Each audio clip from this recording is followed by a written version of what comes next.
I want to change up this month's sponsor of the month by bringing you something special, having you get to know those that do business with you. So I brought on Mr. Rick Mancher, CSP Embroidery Can Do It. Today, we're going to be interviewing 4 different people. My beautiful wife, Neri of Neri Bars, Lisa Newman, a great member, went to Mexico with us and recently did an order with Rick, Angela Howie and Andy Adair, who are not sisters of Polish Cleaning, and myself, Coach RJ, who has done a ton of business with CSP. So every week, we're going to be giving away a prize, and the answer to the question to win is going to be found in the interview. One person will randomly chosen from the people that make the correct answer in the comment section. So let's get on with the interviews. Interview number 2, I decided to bring on Lisa Newman. Lisa came with us to Mexico, and I had no idea that you guys had even bonded that well that you would put an order in. So it just goes to show when you get to know people, you get to know their business, and then eventually these connections happen. And so this is like what we're trying to do here is doing business with the people that we know that we do business with. And so, Lisa, you've got an inspirational story. Rick's got a couple questions to ask. I want to break the ice by asking Rick, CSP's been around for a while. So what were you doing prior? How did you get started in this industry? And how long has CSP been around for? Okay, so back when I was still in middle school, somewhere around grade 8, grade 9, actually even younger than that, it would have been grade 6 or grade 7. My mother worked for Tony Roma's. And what was happening is because she was a single mom, she has to work nights. So anytime after school, I would be by myself. Now, she did a great job in making sure that I was with other families. But if you guys remember things like block parents, do you remember that? Yeah. No, there were parents that kind of helped out kids. So I would go there. I had a kind of a friend of the family or a family of the family, however you want to word that, that would also take me in. Sometimes the school bus would drop me off there. Anyways, she realized that she wasn't spending quality time with her young son, so she quit that job and got a job with a company called Looking Good Sports, okay? So Looking Good Sports back then in the early 90s was a soccer store owned by an Englishman.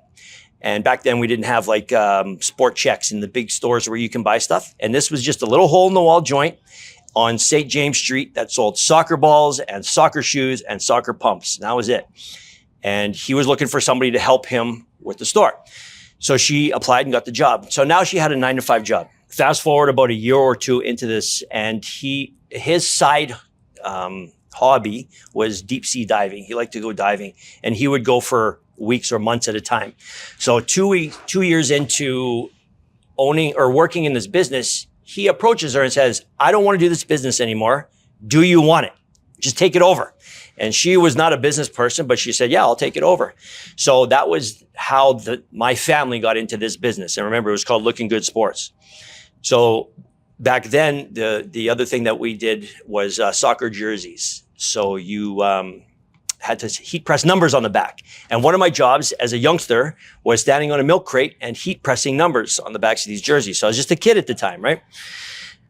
So now we fast forward into my young adult life, and what I started, and at being part of the business, I started to see the transition from this whole soccer store sports team uniform business into promotional stuff. So people who, the parents that were on the soccer, the parents of the soccer kids would say, hey, since you can put a logo on a soccer jersey, could you do my jackets or my hats or whatever? And that was the transition in my mind that brought me into the promotional side of things. And then as I got into my early 20s, that's when I also understood that the embroidery part of it is where the money was, is to be able to do it yourself. So now we're into, say, 1997. I'm about 24 years old. And I said to my mom, I'll take this business over if you want. And she was like, yeah, take it over. And she was working for the Palomino Club, actually doing marketing for them. So that was the beginning of CSP. And I can tell you this, it started off as me by myself sitting in my parents' home. I had an office with a little showroom. So I had, similar to what we have on the wall here, some waterfalls and some shirts. And that was my very first, like if I had to take a snapshot of it, that's what I look like as a first-time business owner. Fast forward so let's say I'm 22 there. Fast forward to when I'm 26. I bought my first embroidery machine, borrowed money to buy it. An embroidery machine, as you can imagine, sounds like a jackhammer. So my mother's boyfriend at the time wasn't happy with the fact that I was making all this noise in the house and kind of insisted that I move out. So a year later, I bought a house in the North End, which was also a commercial space. So I had a house, a really old house. I bought it for $37,500, but it also had an attached commercial space. And over the next 20 years, I renovated the whole thing. So I had the machine, bought the house, renovated the house. I bought a secondary embroidery machine, and that's basically the beginning of CSP embroidery. So the house that I bought actually is an interesting story as well. It's in the North End, and it was actually a, what would you call it, a landmark, or a place that's been there for many, many years. It's called the Pierogi House. And when I bought it, I had to, as part of the contract, keep them as a tenant. So my very first house that I owned, not only did I own my own property, but I was also a landlord. And an interesting fun fact about this was that the rent, believe it or not, was $107 a month that they paid me in order to run this restaurant. And I kept them for 6 months. And when the 6 months came up, the son of the parents who had this restaurant for like 50 years at that point, came into my office and said, "Hey, I just want you to know, no hard feelings. I'm so glad that this business is over," and he wanted it gone. So that was the end of an era for the Pierogi House and the beginning of CSP. Okay, so everybody knows the story of CSP, and sitting across from me is Lisa, a newish member. How many years have you been here now?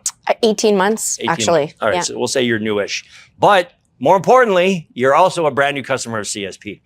And so I wanted to kind of get to know you a little bit better. And I guess I'll ask you this first question is, how did you become my customer? Well, obviously I've had your product on me, working at the gym and purchasing, the gym merch, right? And knew that the quality was there. Mm-hmm. For my business, it's within private healthcare. And because we're a provincial company, most of our vendors come from Ontario. And with that is a lot of shipping fees, a lot of out of stock issues, not the right product. And when we were in Mexico, we were kind of having that back and forth about the poor purchase that happened to my business prior to Christmas.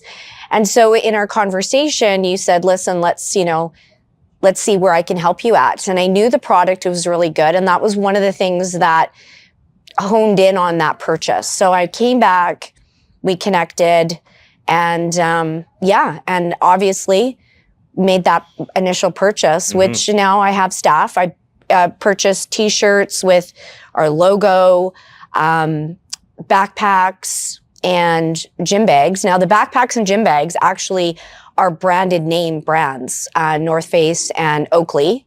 So I actually have staff now that are fighting over the merchandise. Yeah. We actually have some here. Could we show them real quick, Sure. just so they Yep. get an idea of it? Yep.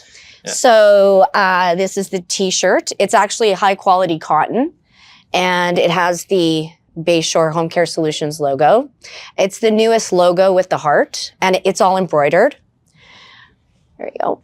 That one's actually silk screened. The Oh, is t-shirts it? are silk screened, Okay, Yeah. it's silk screened. Yeah. These are embroidered. Yeah, those are embroidered. Yeah. Okay. So this is the North Face backpack. It's great. It's really thick quality, and it has the Bayshore Home Care Solutions embroidery right across from it.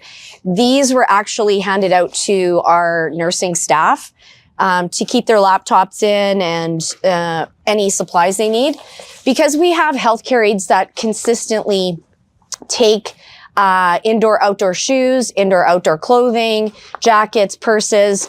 We were able to give them the Oakley gym bag. And of course, the Bayshore Home Care Solutions is right on the shoe part of the bag. And again, great quality. Okay, so now that we know a little bit about you as my customer, I kind of want to know you a little more on a personal level. And I'm really interested in your fitness journey, just like I am everybody. So what could you tell us about your fitness journey and what brought you here? So for myself, I've always been active, person, and always been a gym goer. For me, I think what brought me in was obviously the 5 days for $5. My friend brought me in. After that 5 day for $5, I was like, I've been going to a different gym for 7 years, starting to plateau. The adrenaline, the upbeat, the coaches, the other gym members. I just felt like, you know what?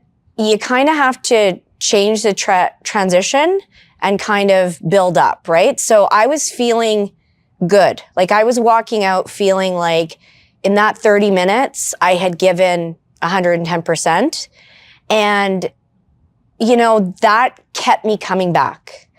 After, I want to say about 30 days of consistently coming to the gym, I started noticing, like, I'm not talking about weight, I'm talking about inches and feeling your clothing and how it sits on you, and people saying, oh, you look different, or what's different about you? And I think it just kept me flowing. And now that I'm well into the journey, I can honestly say, like, not plateauing, like I've been able to maintain.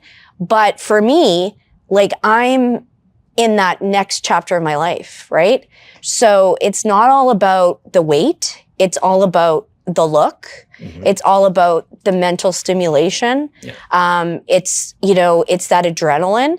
And, you know, going back to sports that I hadn't done in 30 years and going back and being good, you know? So let me ask you this question then. Sure. So your husband's sitting right behind us here, Randall. And I want to know, how has becoming more fit, not necessarily affected, but positively affected your marriage? I want to say Randall always has a good compliment. Okay. So when I get up in the morning and I'm, you know, dropping some F-bombs because I can't find my workout clothes, he's always, have a good workout, enjoy the workout, kill it, give it all. And then, like, my number one fan, right? So I come home from the gym and, you know, you don't know where you are at a certain age in your life. And to have that partnership where you get that reinforcement that you're on the right track and that you're looking great and, you know, and the compliments, plus, you know, he cooks, right? So he's doing all the cooking, making sure I'm eating all the right foods and keeping me in that supportive journey. Okay, so now that I know that your fitness journey, I'm also always curious about people's marriages. I've been married for 10 years. I know you've been married for like 25, correct? Almost 25, Almost 25. So tell the world, what is the secret sauce to staying married for 25 years? Laughing, having fun. Okay. You know, keeping that appeal, right? So we go through our day-to-day and shit flies at us left, right, and center. But, you know, we laugh at each other. You know, we're not here to kind of dwell on too much of what real life is about because we know what's happening. We're involved in it, right? One of the big things for Randall and I is we have 4 kids. We've got 2 adult kids, 2 middle-aged kids, and we can't wait to get away from them, right? And any parent any real parent will tell you that the joy about being a family is having also your own time. So we take that opportunity as much as possible. And now that we're in that second phase of our life together, we enjoy it much more because we don't have that worry. Because like Mary was saying, you know, she wished that she would have told her younger self, like, you know, care less. Well, listen, when you get to 50, you don't care at all. That's one of the biggest things about getting older, right? So we go and we enjoy and we do things, and we're a lot alike in tune in our likes and dislikes, but our personalities are very opposite. But I think we have that niche, and we still, as much as we like to go out and be with people, we like to be reserved at home, chilling with Netflix. But we kind of take life, I want to say, lightly. Both of us have lost parents. So we know that every day is enjoy it. Every day, enjoy it. No matter what, enjoy it. Okay, so one last question then. Sure. Because nobody's perfect. And we all, and I suffer from this as well, is sometimes you annoy each other. What is your technique?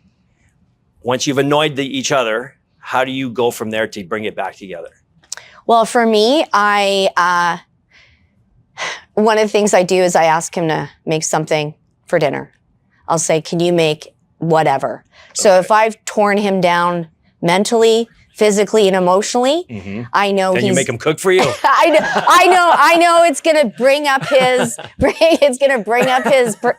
what do you call it? Attitude. Change of attitude, right? Yeah. And change it up a bit. Okay. But I think we're as good as friends as we are as good as enemies, right? But it's the respect. Yes. No matter how hard, difficult, it's the respect. There has to be that mutual respect. I agree with you 100%. And that's actually mine and Jen's technique as well, is when we get to the point where we have pissed each other off, one or the other, it doesn't matter. We know to separate. I don't believe in going to bed where people say, don't go to bed unhappy or whatever. We don't need to try and work it out. Go to bed, separate yourself, take a day to yourself, and then come back, and it seems to all have been forgiven. So respect is a big thing. I agree with that. It's huge, yeah. Rick, how would you say